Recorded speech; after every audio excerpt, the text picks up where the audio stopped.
Hotel থেকে auto reserve করে চলে এলাম বেনারস রেল স্টেশনে।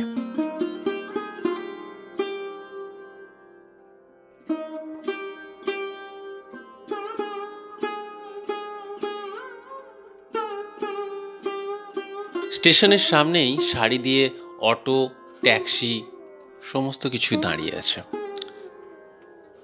এটাই হলো বেনারস স্টেশনের অটো স্ট্যান্ড বা ট্যাক্সি স্ট্যান্ড। স্টেশনের পাশেই রোপওয়ের কাজ চলছে। এই যে রোপওয়ে তার, আর এই দিকেই রোপওয়ের স্টেশন। এই হচ্ছে রোপওয়ে স্টেশন।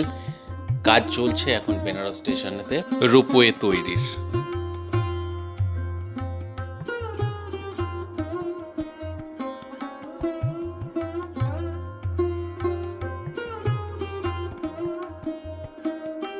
দূর থেকে আমরা দেখতে পাচ্ছি বেনারস স্টেশনের বাইরের বিল্ডিং, আর এই বিল্ডিং এর পাশেই তৈরি হচ্ছে রোপওয়ে স্টেশন। অন্যান্য শহরে যেরকম মেট্রো স্টেশন থাকে, বেনারসে সেরকম রোপওয়ে স্টেশন তৈরি হচ্ছে।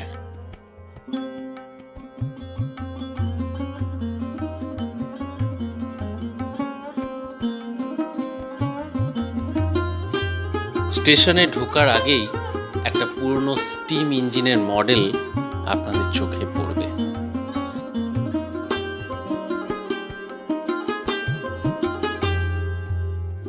এই স্টিম ইঞ্জিনগুলোই একসময় ভারতীয় রেলের হৃদস্পন্দন ছিল, যা আজ ভারতীয় রেলের ঐতিহ্য বহন করছে। কেউ যদি স্টেশনের বাইরে পরিষ্কার পরিচ্ছন্ন টয়লেট খোঁজেন, তাহলে ডিলাক্স টয়লেট এখানে পাবেন, যেটা একদম স্টেশনের বাইরেতেই পেয়ে যাবেন। 13006 অমৃতসর হাওড়া মেল, যা নির্ধারিত সময় বিকেল 5টায়, কিন্তু ট্রেন লেট থাকার কারণে স্টেশনে আসতে দেরি হবে। তো সেই কারণেই আমরা স্টেশনের ভিতরে গিয়ে অপেক্ষা করব। তো সামনে এক্সকেলেটর, উঠে পড়লাম। আমরা দোতলায় গিয়ে অপেক্ষা করব। আর এখানে নিচেতেও আপনারা ওয়েট করতে পারেন। যেহেতু আমাদের অনেকটা সময় বসতে হবে, তাই আমরা উপরেই অপেক্ষা করব।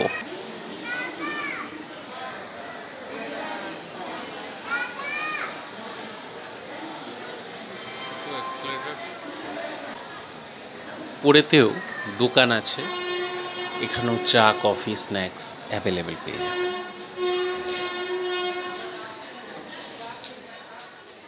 সামনের সিঁড়িটা দিয়ে একটু এগোলেই এটা হলো ওভারব্রিজ।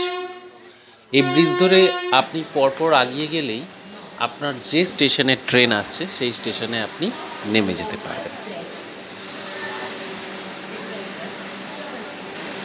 আপনারা দেখতে পাচ্ছেন 22415 new Delhi Vande Bharat express Varanasi station থেকে ছেড়ে যাচ্ছে। তো আমাদের ট্রেন লেট থাকার কারণে আমরা ভিতরে গিয়ে বসবো। তো ভিতরে যারা রিটায়ারিং রুম চান আইআরসিটিসির, এখানে রিটায়ারিং রুমও আছে, আপনারা সেটাও বুক করতে পারেন।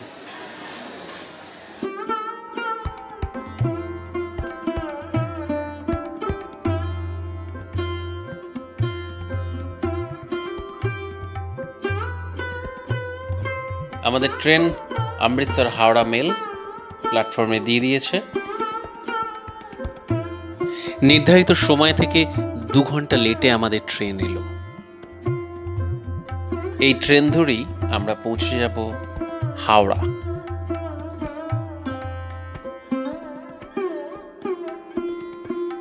ঘড়িতে সময় 7:10।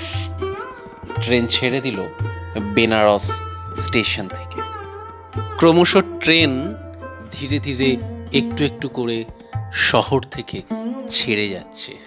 বাবা কাশী বিশ্বনাথের দর্শনের জন্য এই বেনারস স্টেশন বারবার মানুষকে আকর্ষণ করে। এটাই আমাদের স্লিপার ক্লাসের কোচ। আমাদের একদিকে লোয়ার, মিডিল এবং আপার বাথ ছিল, আর একদিকে সাইড লোয়ার ছিল। তো রাত হয়ে গেছে, এরপর কাল সকালে আবার কথা হবে। ভোর হয়ে গেছে, ট্রেন প্রায় ফাঁকা, 2-4 জন বসে আছে, কারণ আর কিছুক্ষণের মধ্যেই ট্রেন হাওড়া স্টেশনে ঢুকবে।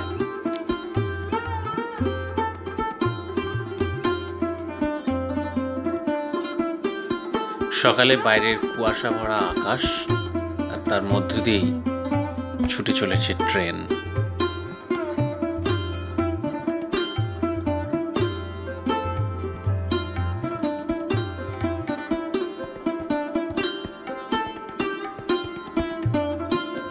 তবে একটা কথা বলি, রাত্রে যেই আমাদের ট্রেন বিহার স্টেশন ঢুকলো, আমাদের এই স্লিপার ক্লাসটাকে মনেই হলো না যেটা স্লিপার ক্লাস, মনে হলো আমরা জেনারেল ক্লাসে বোধহয় ট্রাভেল করছি, এতটাই দুরবস্থা হয়। দুঃখের বিষয় হলো রিজার্ভেশন ক্লাসে স্লিপার ক্লাসটা রিজার্ভেশন বগির আওতায় রেল যে কেন ভাবে না সেটাই বুঝতে পারি না।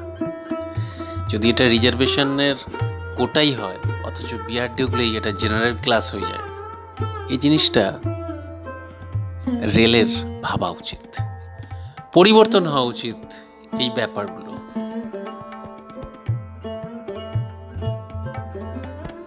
ঘড়িতে এখন প্রায় 9টা বেজে এসছে, আর আমাদের ট্রেন নির্ধারিত সময় থেকে 2 ঘন্টা লেটে চলছে। তার কিছুক্ষণের মধ্যেই আমরা পৌঁছে যাব হাওড়া স্টেশনে। চলে এলাম হাওড়া স্টেশনে। আপনারা দেখতে পাচ্ছেন অমৃতসর হাওড়া মেল, যেটা করে আমরা বারাণসী থেকে বা বেনারস থেকে হাওড়া স্টেশনে এলাম।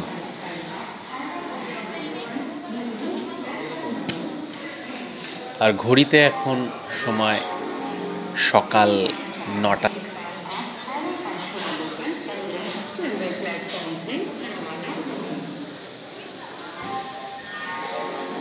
আজকের মতো আমাদের যাত্রাপথ এখানেই সমাপ্ত হচ্ছে। ধন্যবাদ।